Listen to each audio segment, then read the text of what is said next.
बिस्मिल्लाहिर्रहमानिर्रहीम अल्हम्दुलिल्लाहि रब्बिल आलमीन वस्सलातु वस्सलाम अला रसूलिल्लाहिल करीम अस्सलामु अलैकुम व रहमतुल्लाहि व बारकातुहू। Dear brothers and sisters in Islam, this is my 14th lecture in the series of the real incident of Karbala based on the Sahih Ahadith compiled by engineer Muhammad Ali Mirza rahimahullah in his research paper 5B. So,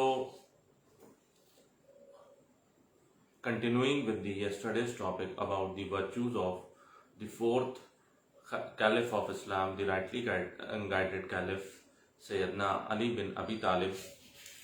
So today I will take, after yesterday we took two ahadith, and the biggest of them was the hadith of Ghadir Khum, and today I will be taking three ahadith. The first ahadith will be about the hadith of Khaybar. Second hadith will be about the hadith of Tabuk, and the third hadith will be about the hadith of cloak. So this is a hadith by Sayyidina Abu Hazim rahmatullah alayh, who narrates that Sayyidina Saad al-Sadi radiyallahu anhu informed me that the Messenger of Allah sallallahu alayhi wasallam said to the companions on the occasion of the Battle of Khaybar. He said, "Tomorrow I will give the flag of leadership of the army to a man at whose hands Allah will grant victory. He loves Allah and His Messenger sallallahu alaihi wasallam, and Allah and His Messenger of Allah sallallahu alaihi wasallam also love him." So the companions kept on thinking the whole night as to who the lucky person would be given, who would be the lucky person who would be given this flag. The next morning, every one of them hoped that I would be given the flag, because as I have already told you that everybody thought, due to the great attitude of Rasulullah sallallahu alaihi wasallam, the loving attitude of Rasulullah sallallahu alaihi wasallam, that everyone thought that he is the most, that I am the most beloved to Rasulullah sallallahu alaihi wasallam. So everybody was hopeful of getting the flag. The next morning, every one of them hoped that I would be given the flag. He sallallahu alaihi wasallam asked, "Where is Ali bin Abi Talib?" The people replied that he, that is Sayyidina Ali bin Abi Talib, is suffering from the eye flu or some eye trouble. He sallallahu alaihi wasallam called him and put his spittle in his eyes and prayed for him. Thus he became all right as if he had no ailment. So this is again the mu'jiza of Rasulullah sallallahu alaihi wasallam. He sallallahu alaihi wasallam gave the flag to Sayyidina Ali. Sayyidina Ali asked, "Shall I fight them? That is shall I fight the enemies?" And these enemies were of Khaybar, the Jews of Khaybar. The Jews of the Khaybar, it was the quarter of the Khaybar, of the Jews who emigrated to this place after the diaspora. And secondly, after the Rasulullah sallallahu alaihi wasallam, Banu Nadir was driven out from the Medina Sharif. So these were the people of the Banu Nadir and the people who came from Jerusalem directly around 600 to 700 years ago, when Titus devoured Jerusalem and killed thousands and lakhs of Jews, and they all then spread throughout the land. So this quarter of Khaybar was the quarter of the Jews, and Muhammad Rasulullah sallallahu alaihi wasallam along with his Muslim army has taken the siege of this city, and the siege went on for around 2 to 3 months, and there was no letdown. So one day Rasulullah sallallahu alaihi wasallam just called upon Hazrat Ali, and this is the hadith of Khaybar, and he was given the flag and since he was suffering from eye flu. So there was a mu'jiza of Rasul sallallahu alaihi wasallam, the miracle, and now he asked Rasul sallallahu alaihi wasallam that what should be his modus operandi, or what he should do after this. Ali radiallahu anhu asked, shall I fight them till they become like us, that is Muslims. So he said that, should I fight them till they become Muslims, because you can't fight with Muslims. He sallallahu alaihi wasallam said, proceed to them steadily till you approach near them. Then invite them to Islam and tell them of their duties towards Allah. Till if they accept Islam, for by Allah, if one man is guided on the right path by Allah, that is, he is converted to Islam because of you, through your preaching and hard work, it would be better for you than having red camels. So these Rasulullah Sallallahu Alaihi Wasallam said that even if one person is guided by what you say, by your actions, by what you by your preaching, then it would be better than for you than the red camels. So red camels were at that time the best sought after modes of locomotion, and you can very well say that they were equivalent to nowadays what you call as the Ferraris and the Mercedes and the BMWs. And this is a hadith in Sahih Bukhari, hadith number 3701. So again I want to tell you that this is not Kahani Sharif, but this is Bukhari Sharif, and from Bukhari Sharif we move on to Sahih Muslim Sharif. So the wording of Sahih Muslim in the hadith number 6222 and 6223 is that Sayyidina Abu Huraira radiyallahu anhu narrates that the Messenger of Allah sallallahu alaihi wasallam said on the day of Khybar, I shall give this flag to a man who loves Allah and his messenger, and Allah will grant victory at his hands. Sayyidina Abu Huraira radiyallahu anhu narrates that Sayyidina Umar bin al-Khattab said that on this day I never desired leadership in my life except on that day. Everybody was thinking like that. Therefore, Sayyidina Umar ibn al-Khattab radiyallahu anhu was also thinking that Rasulullah sallallahu alaihi wasallam will give him the leadership, and he was wanting that leadership should be given to him. Except on the day that I get the flag and I become the manifestation of that good news. It is a big reward, or rather a big achievement for a person to be given leadership by Prophet sallallahu alaihi wasallam. You cannot ask for anything more. So Hazrat Umar says, I spent the whole night in this hope that I will be called for that leadership. But he sallallahu alaihi wasallam called Sayyidina Ali bin Abi Talib and gave the flag to him and said, march and do not turn around until Allah grants you victory. Sayyidina Umar bin Khattab said that Sayyidina Ali set out, he walked a little way, then he stopped. But he did not turn around, and he shouted, O Messenger of Allah sallallahu alaihi wasallam, for what purpose should I fight? He sallallahu alaihi wasallam said, fight them until they bear witness that none has the right to be worshipped but Allah, and that Muhammad sallallahu alaihi wasallam is the messenger of Allah. And when they bear witness, then they have protected from you their blood and their wealth, except for a legal ground, and their reckoning in the life hereafter will be with Allah. So the parting advice Rasulullah sallallahu alaihi wasallam gave was that fight with them till they accept the word of Allah and accept Muhammad Rasulullah sallallahu alaihi wasallam as the last messenger. So this is the hadith of Khaybar, and with this, lot of Shia and a lot of Barelvis take this hadith as that Prophet sallallahu alaihi wasallam even took help from Ghairullah, and therefore we have all the right to, Nauzubillah, seek help from Ali radiallahu anhu. So this is how you get what you call a deviant. You become a deviant by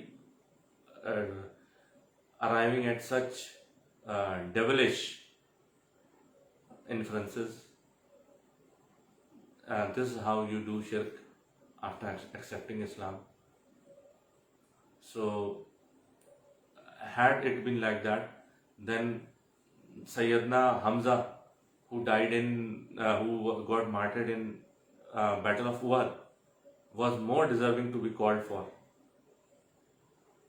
Prophet ﷺ did not call any of the prophets. He did not call any of the martyrs of the Badr. He did not call any of the martyrs of the Uhud, which were more deserving to be called for, had there been the option to call upon anybody else except Allah.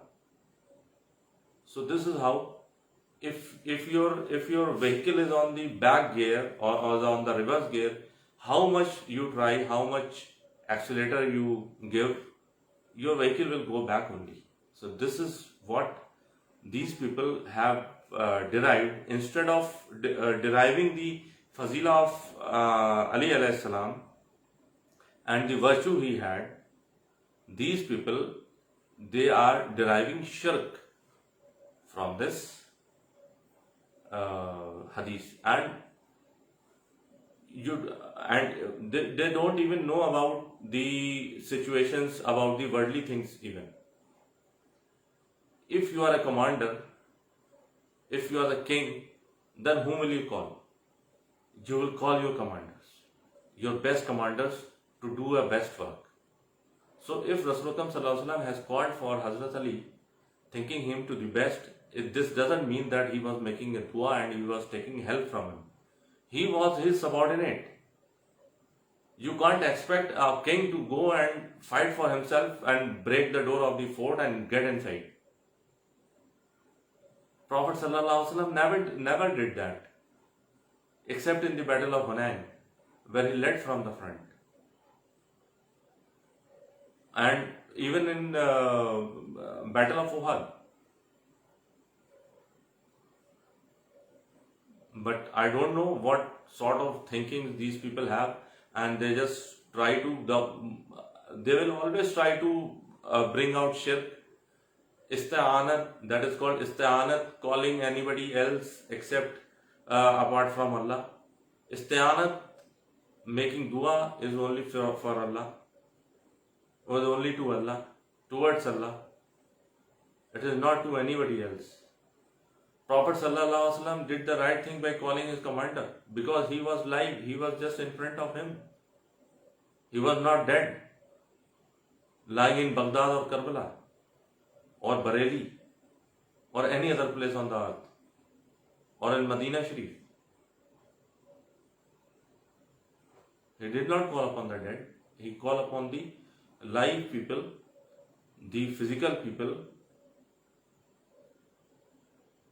for help. And in fact, he did not seek help from him. He relegated duty to him, being the commander of the Muslims. I don't know what thinking people have by arriving to such obnoxious conclusions. Coming on to another hadith. Again, this is not Kahani Sharif. This is from Sahih Bukhari and Sahih Muslim, and this is a hadith of Tabuk.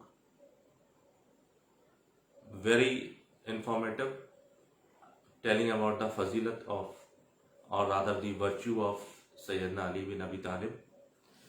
So Sayyidina Musab bin Sa'd radiyallahu anhu, rahmatullah alayh, narrates from his father, Sayyidina Sa'd bin Abi Waqqas,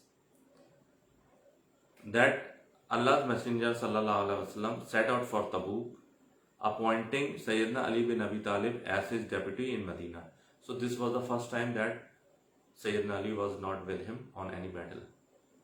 He accompanied Rasulullah sallallahu alaihi wasallam in every battle, but this time Prophet sallallahu alaihi wasallam relegated him then that relegated to him the duty of protecting Medina and to stay there and to look after the women who have been left behind and the aged and the ill who have been left behind, and no doubt the Munafiqeen also. He, Sayyidina Ali, asked, expressing sorry on this separation from Muhammad sallallahu alaihi wasallam, do you want to leave me with the children and women? Prophet sallallahu alaihi wasallam said, O Ali, will you not be pleased that you will be to me like Harun alayhi salam was to Musa alayhi salam. Subhanallah. He compared Sayyidina Ali to Harun alayhi salam and being himself Musa alayhi salam. He was his brother, Harun alayhi salam was his brother, and he was a prophet, and Musa alayhi salam was a prophet, but here Rasulullah sallallahu alaihi wasallam was a prophet, Hazrat Ali is not. But when Musa alayhi salam went to Koh-i-Tur, when he went there for 40 days, he gave the responsibility of his ummah to Sayyidina Musa alayhi salam, Sayyidina Harun alayhi salam. So this is a simile which Rasulullah sallallahu alaihi wasallam made of Hazrat Ali with Harun alayhi salam.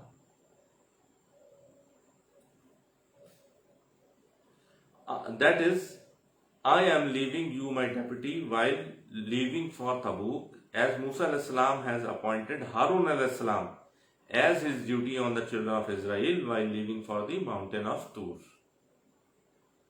Mountain of Tur, you can also call it, most probably it is the Mount Sinai present in the Sinai Peninsula, but it is not sure. The words of Sahih Muslim of the same hadith, what I told is from Sahih Bukhari, and now from Sahih Muslim is that Sayyidina Sa'd bin Abi Waqqas narrates that the Messenger of Allah sallallahu alaihi wasallam said, O Ali, you are like to me like Harun was to Musa, except that there is no prophet after me. So he said that there is no prophet after me, but since Harun alayhi salam was his deputy, was his pious deputy, and thereby Sayyidina Ali is also a deputy of Muhammad Rasulullah sallallahu alaihi wasallam. Sayyidina Sayyid Rahmatullah said that I wanted to hear it directly from Sayyidina Sa'd bin Abi Waqqas. So I met Sayyidina Sa'd bin Abi Waqqas and told him the hadith, what I heard from his son Sayyidina Amir bin Sa'd.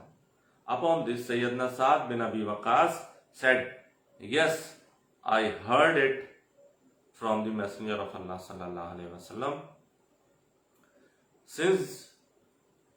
Because when this thing was going on, it was the era of Muawiyah bin Abi Sufyan, and he was reviling, and his governors were reviling Sayyidina Ali from the members of masajid of the whole Islamic Caliphate. From the whole Islamic world, abuses were being hurled on Sayyidina Ali. So this Tawi was so skeptical, and he wanted to hear directly from the Sahabi himself instead of some hearsay.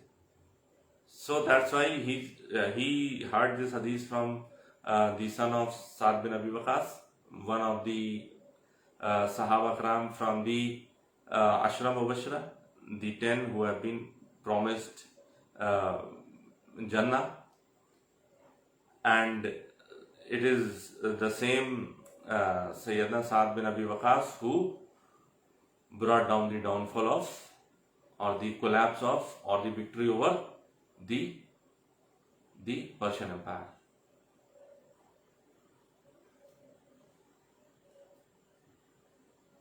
Since the era of Muawiyah bin Abi Sufyan was the era of monarchy, and the innovation of cursing Sayyidina Ali from the pulpits of Banu Umayyah was prevalent, the detail of which is coming ahead.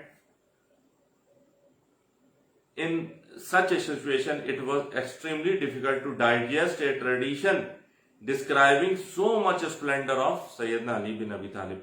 So he was very skeptical that he is being abused from the members of the masajid of the whole Muslim kingdom, and I am hearing such a virtue from about this person from a Sahabi. So that's why he wanted to hear it directly from Sa'd bin Abi Waqqas. Therefore, Sayyidina Saeed Rahmatullah alayhi says that I asked again emphatically, did you really hear it from Messenger of Allah sallallahu alaihi wasallam? He was unable to digest. So Sayyidina Sa'd bin Abi Waqqas put his fingers in his ears in anger and said, yes, otherwise, if I am telling a lie, let these ears become deaf. So whatever there was problem among the Sahaba Kiram, the only best thing that they never did was they never attributed a lie to Muhammad Rasulullah sallallahu alaihi wasallam. Whether they were Banu Umayyah, whether they were the Banu Hashim, or whether any other tribe, whether they were the Muhajirun or whether they were the Ansars, they never attributed a lie on Muhammad Rasulullah sallallahu alaihi wasallam. And this is the reason that we consider every Sahabi is to be a truthful Sahabi. And this is why we have got so much of ahadith and we believe in these ahadith. Because this is the only way that these ahadith have come to us, through the musings of the Sahaba Kiram about their relation and about what they heard from Muhammad Rasulullah sallallahu alaihi wasallam. So this is another mind-blowing hadith about the virtues of Sayyidina Ali alayhi salam.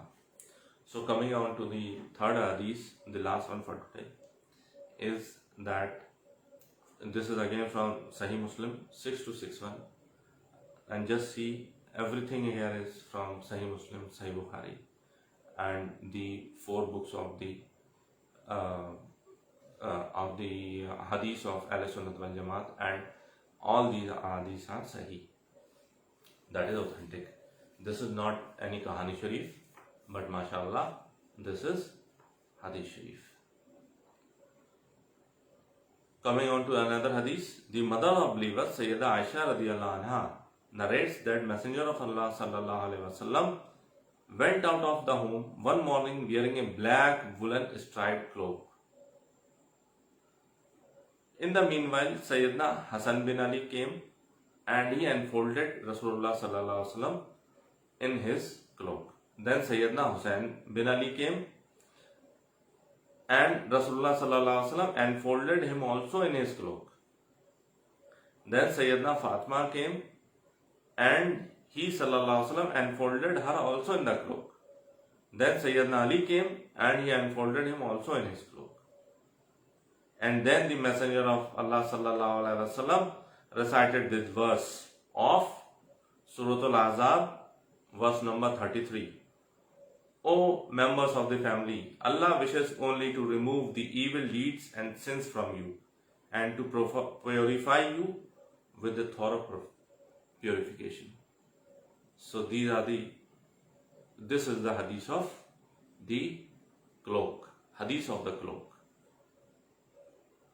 And this is from where the concept of Panjatan Pak has come. But I just want to reiterate that Panjatan Pak is good. No doubt, these are the people with the maximum virtue, the highest virtue, but don't make dua from these people. Don't make dua to Hazrat Ali. Don't make dua to Sayyida Fatima. Don't make dua to Hazrat Hussain, Hazrat Hassan, and even don't make dua to Muhammad Rasulullah sallallahu alaihi wasallam.